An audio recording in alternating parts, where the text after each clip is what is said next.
This well-written episode was written by Jacob Ross. If you like this video, definitely look into more of his work. Originating in the famed DIY scene of Philadelphia, Camae Ayewa, professionally known as Moor Mother, is the definition of a multi-hyphenate rapper, singer, poet, producer, multi-instrumentalist, performance artist. The list keeps going on. She's been advancing her sound for the better part of a decade now, with a baffling amount of albums, side projects, and collaborations under her belt. While the genres and tones explored on many of these projects differ greatly, Moor Mother is largely associated with the ever-expanding field of industrial hip-hop. This subgenre is rich enough to be worth its own series, let alone one segment of one video, but I'll try to keep it brief. Industrial hip-hop, sometimes referred to as noise rap, has its roots in a number of different pockets of the larger landscape. Many attribute the first rumblings of this experimental take on the genre to Brooklyn rapper / producer and Ice-T affiliate Divine Styler and his 1992 underrated classic Spiral Walls containing Autumns of Light. This bizarre, unusual record, knowingly or not, set the stage for some of the first proper groups within this style to emerge, such as Newark-based group Dalek, LA duo Moody Black, and New York rapper-producer LP, all of whom continue to release great music. And of course, there are your more contemporary acts such as Death Grips, Shabazz Palaces, Clipping, JPEG Mafia, Saul Williams, etc., all of whom have their own unique spin on industrial hip-hop. All of these artists deserve their own video essay, but today I will be talking about, of course, Moor Mother. Her discography is quite vast and widespread, so if you're in the mood for some challenging, mind-altering music that will make you think, stick around for a few albums by her to help you understand what makes her such a trailblazer within contemporary music. Released less than 2 months prior to the election of Donald Trump, Fetish Bones deals with issues that run much deeper than anything any president could ever solve. It's also Moor Mother's proper debut album, released on New Jersey label Don Giovanni. The album opens up with the absolutely chilling Creation Myth, which is more of a spoken word piece than it is an actual rap song. The track sees Moor Mother delivering a venomous performance atop a buzzing, inescapable synthesizer. Right away, it's clear that Moor Mother's music is radical, spiritual, and uncompromising. Some of us did just die while giving birth, while protesting for the freedoms of our sons, and only God knows how I made it to Ferguson, she bellows, tying the contemporary Black Lives Matter movement to the entire global history of the enslavement. And that's only track 1. Fetish Bones is clearly an album inspired by a long tradition of noise music, with a multitude of warped samples and collages of sound comprising the instrumental side of these 13 songs. The first song on the album that comes even close to resembling a traditional hip-hop angle is the third song, Deadbeat Protest. At only 83 seconds long, it manages to pack in a short verse and impactful chorus atop an overwhelming, searing beat.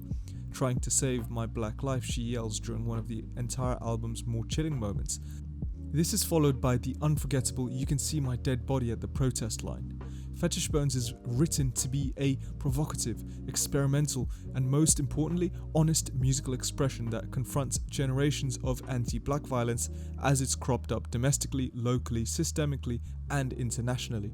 It also incorporates these themes through the lens of Afrofuturism, a multidisciplinary genre that uses elements of speculative storytelling to imagine paths for black communities beyond the limitations of crushing contemporary capitalism and the violence that entails. Perhaps the album's best example of this is the deeper highlight By the Light, a truly terrifying track with a panicked sounding hook, if you could call it that. This track sees Ayewa drop lines like, "I'm Bell Hooks, trained as a sniper. Lyrically, none of y'all can match it." This line references to the renowned feminist scholar Bell Hooks, who is well regarded for her writings on love as a gendered concept. She also refers to Sandra Bland, a 28-year-old woman who was found hanged in a Texas jail cell 3 days after being arrested following a pretextual traffic stop. This unjust event, which many believe to have been an intentional killing, took place just a year prior to the release of this album. The heavy guitar-laced beats add to the harrowing atmosphere hinted towards the future dealings with guitar-based music. Noisy as hell, Fetish Bones is definitely one of the more difficult avant-garde albums in the Moor Mother catalogue. Those not well versed in some of the noise music subgenres she toys with may find this release absolutely appalling and crazy, but I still recommend you stick around, as no two albums on this list are exactly alike. There is some slightly more traditional territory ahead, but why dip your toes when you can dive in with a blindfold on? Towards the end of 2019, Moor Mother was heavily involved in two very good albums. The first of these I will discuss is the proper follow-up to Fetish Bones, entitled Analog Fluids of Sonic Black Holes. If you can imagine what an album with that title would sound like, I'm sure it's not too far off from what is conjured up on this powerful album. If that doesn't quite make sense, check out the opening track, Repeater. This song permeates atmosphere right off the bat with droning, funereal production courtesy of Moor Mother and frequent collaborator Moor Jewelry, who will be coming up later. Bristol avant-garde performer Dali de St. Paul's beautiful vocals make this song feel like a graveyard ritual, and it's not until halfway through its runtime that we hear Ayewa deliver a haunting spoken word performance. It's hard not to feel perturbed at lines such as, "Who taught you to be a witness of our mother's death? You are saying you love her after you've broken her heart. My blood, the blood, our blood boils in response, and I've killed you in my mind's eye." If Fetish Bones put you off, I can't say that Analog Fluids will be a much more enjoyable experience for you. There are multiple songs on this album that feature confrontational, twisted vocals that might make many listeners very uncomfortable, like on Don't Die and LA 92, two of the most conceptually straightforward songs presented. Many of the songs are spoken word pieces performed atop droning experimental instrumentals such as The Myth Hold Weight, Shadowgrams and Cold Case. There are a few moments that would qualify as hip-hop though, such as the song After Images, a warped song that transforms a noisy synthscape into a properly thick clubhouse-inspired groove with heavy bass. It feels safe to say that every song on this album is about the replicated history of violence against black people, a topic that comes up frequently throughout Moor Mother's catalogue. After Images is no exception, with many allusions to police brutality and how the pain of American chattel slavery has repeated itself in the form of modern policing. Another impressive component of the album is the list of featured guests, a healthy sign of Ayewa's love for collaboration with other artists all across the musical spectrum. Besides the aforementioned Dali de St. Paul, there's also the iconic Saul Williams, underground legend Reef the Lost Cause of Philly hip-hop collective Army of the Pharaohs, Tunisian singer-songwriter Emil Mathlouthi, and Brazilian vocalist Joaquim Massal of the beloved experimental group Meta Meta. It's a bizarre array for an album that adheres to no foreseen roadmap, and yet it all comes together. If you're still not here for the more obscure and esoteric side of her music, the next three projects are all equal collaborations with other artists that should give you something truly different to chew on, including an album that came out very shortly before this one. In 2019, Moor Mother was heavily involved in Wrecked, the debut album of the instrumental duo known as Zonal. While it is a debut, the two men behind Zonal are legends within a variety of musical genres. Justin Broadrick is most well known for leading the industrial metal bands Godflesh and Jesu, as well as being a short-term guitarist of seminal British grindcore band Napalm Death. He shares membership with Kevin Martin, who is most commonly regarded for his work as The Bug, whose catalogue includes over a decade's worth of incredible grime, dub and garage productions with the likes of Cutty Ranks, Warrior Queen, Flo Dan and the late Space Ape. The two have been working together on and off for many years, and Zonal is a natural continuation of some of their hip-hop inspired material throughout their joint history. Naturally, the prospect of this new undertaking was a very exciting thing for many. The first half of the album features vocals from Moor Mother, while the second half is entirely instrumental. While the whole project is great, I will of course be honing in on the first 6 tracks. Whereas her solo music is overwhelming for its multiple layers of sonic puzzle pieces, Zonal's music is much slower and much more long-winded, leaving a lot of room for adaptation on both sides of the collaborative table. This first half of the album is bookended by 2 tracks which mostly lack percussion, the spacey Body of Wire and pulsating No Investigation, both of which tackle feelings of pain, helplessness and legacies of suffering. I love how Moor Mother meshes with the trip-hop inspired ambient sludge Zonal curates here, and it frequently results in transcendental magic. Case in point, System Error, which should perhaps be the first song you look up to when you finish this video. It's got a more traditional structure to it than most Moor Mother songs, while also featuring a more up-tempo beat than most of the tracks on this album, making for a moderately paced, legitimately catchy bit of industrial hip-hop. Some of the slower tracks like In a Cage and Medulla are cavernous, noisy ventures with synth textures that feel like they've been left out in the sun all day to melt and congeal. These sounds could not have been made by anyone else but Broderick and Martin, and that they saw fit to include an up-and-comer like Moor Mother in their sound in such a big way is indicative of how forward-thinking they really are. Ayewa lives up to the challenge very well, solidifying a collaboration that I sincerely hope continues on to future releases. To step out even further into left field, next up is Irreversible Entanglements, the 5-piece free jazz outfit of which Ayewa is the lead vocalist.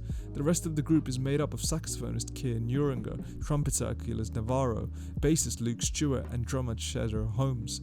Together, the quintet produces a partially improvised, intense form of jazz that is more about performative kinesis and unpredictable musical voyaging than it is about overt composition. Released in March of this year, Who Sent You is a provocative, relentless excursion in the spirited tradition of jazz trailblazers Sun Ra, Alice Coltrane and Ornette Coleman. Lyrically, it expands on topics that should be chillingly familiar now. Like much of Moor Mother's work, Who Sent You is conceptually sourced in the histories of black and feminine suffering, a topic that is unceasingly rich with possibility, unfortunately. Unlike the previous records, this album is composed of 5 quite massive sonic endeavors. Track lengths range from 5 to 15 minutes, with the instrumentation keeping a steady backdrop throughout the 43-minute runtime. What's most impressive about this album is the band's ability to maintain a wiry tension that matches Ayewa's urgent poetry, with tempos often rising to meet particularly intense or loud vocals. Do we stand up and say something? Ayewa asks in the opening song, The Code Noir/Amina, chastising a country numb to violent institutions. The saxophone and trumpet scream in unison as the drum fills become more speedy and powerful, as if to provide an emotional overtone to the lyrics. The most thrilling moment on the album, though, is the 15-minute Who Sent You ritual, a multifaceted street sermon directed at the police. Who sent you? Did they teach you to walk around with your finger on the trigger? Did they tell you how long we're supposed to stay here under your gun? Who sent you? What are you doing here? These are just some of the questions and sarcastic assumptions Ayewa posits, presenting a critique which feels all too appropriate in a year marked by yet another uptick in widespread awareness of American police brutality and its many victims.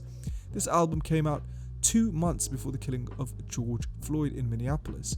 Who Sent You is a radical testimony that details the rightful paranoia of a community under siege by the state. It's a heavy album and certainly rife with experimentation, and yet I believe that its forward, inescapable nature will probably have a deeper impact on new listeners than any of the material I've mentioned previously. I almost feel like I'm spoiling something by talking about it at further length, but if you do listen to one album on this list, you should make it this one.